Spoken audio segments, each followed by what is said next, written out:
Welcome to NMS. Today we're going to talk about how to improve your insulin resistance for metabolic health.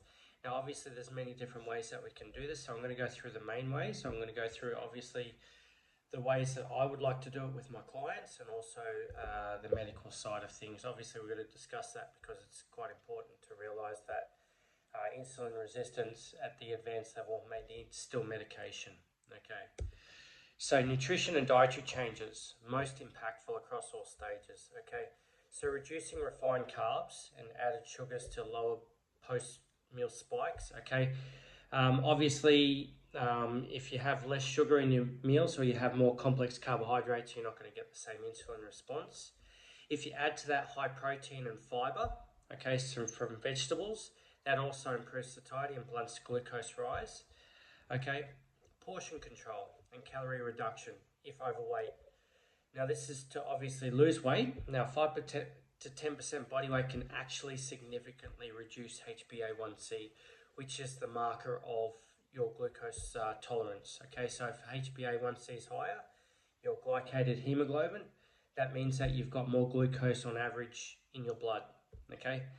For some, low carbohydrate or Mediterranean diets show the biggest improvement. Now, Mediterranean diets is generally a lot of sort of fish and more complex carbohydrates, a lot of vegetables, a lot of salads. So I do actually live in the Mediterranean and it's very salad based, very fish based, and there isn't a lot of sugary foods. There is some sugary foods, but not really much, and desserts are very much a small part of it.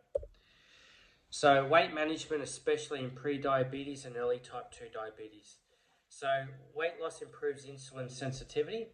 Even modest sustained weight reduction has a direct impact on lowering HbA1c. In pre-diabetes, lifestyle-based weight loss is often more effective than medications for preventing progression. Okay, so losing weight is a very important thing. Physical activity. Obviously, aerobic exercise, brisk walking, cycling lowers glucose right away. But resistance training, increasing muscle mass, which actually enhances your glucose uptake.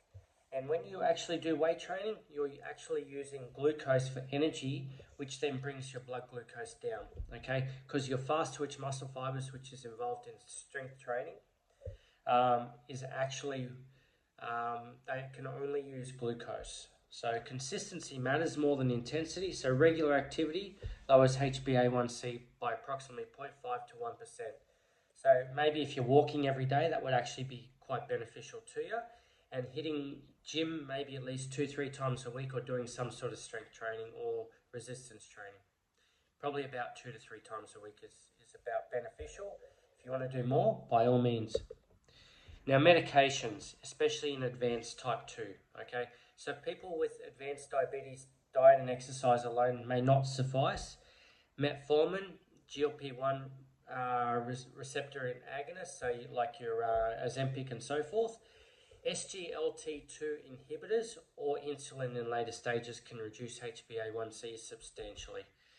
Medication adherence becomes the primary driver once pancreatic function is more impaired, and we'll talk about that in a later video. So what is the difference between pre-diabetes and type 2 diabetes? Well, pre-diabetes is weight loss and lifestyle changes, diet and activity are the biggest contributors to improving it. But advanced type 2 diabetes, medication adherence plus dietary management becomes the most critical factor. So what are the biggest contributors to HbA1c reduction?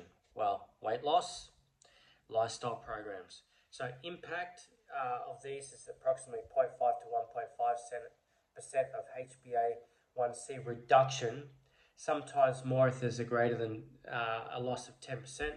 I have actually had a client who's lost nearly half his body weight, and his HbA1c is about half of what it was, okay? So it is possible to actually bring it down. Mechanism, so improves insulin sensitivity, lowers blood glucose, reduces fatty liver. Fatty liver is a big driver of diabetes. So best evidence, diabetes prevention programs, DPP, which is a trial showing sort of weight loss and activity reduced diabetes incidence by about 58% in pre-diabetes.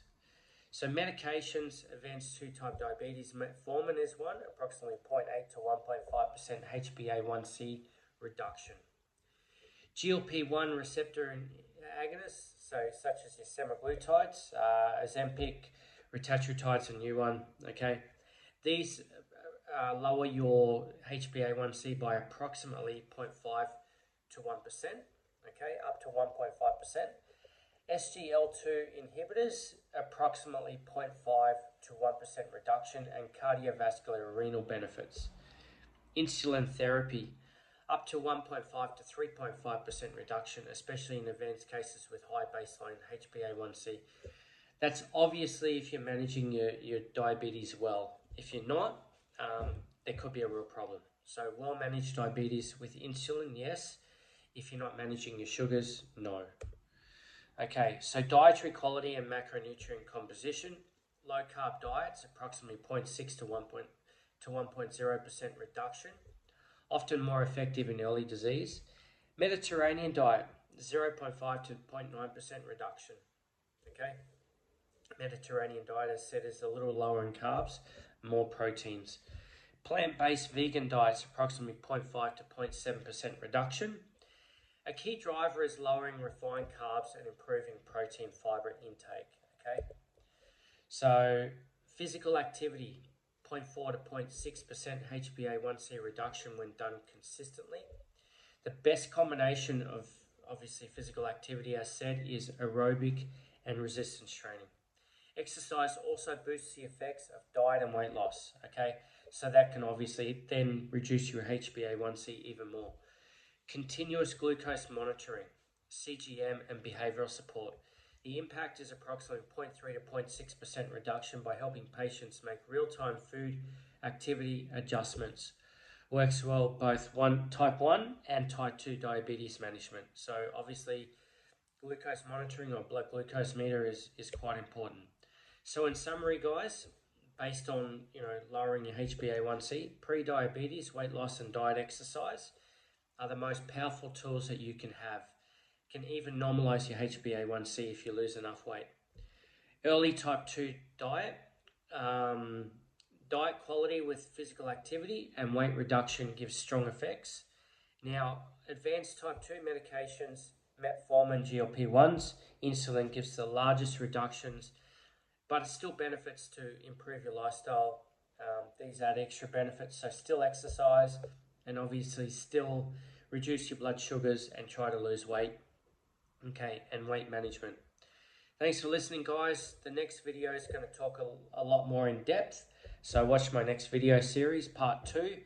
Like, subscribe, comment, please. It helps the algorithm. It helps me to build my page so I can give you a lot more useful content and discuss with you a lot of different factors to nutrition and training that can help you in obviously not just diabetes management, but to obviously improve physical appearance and look a lot better.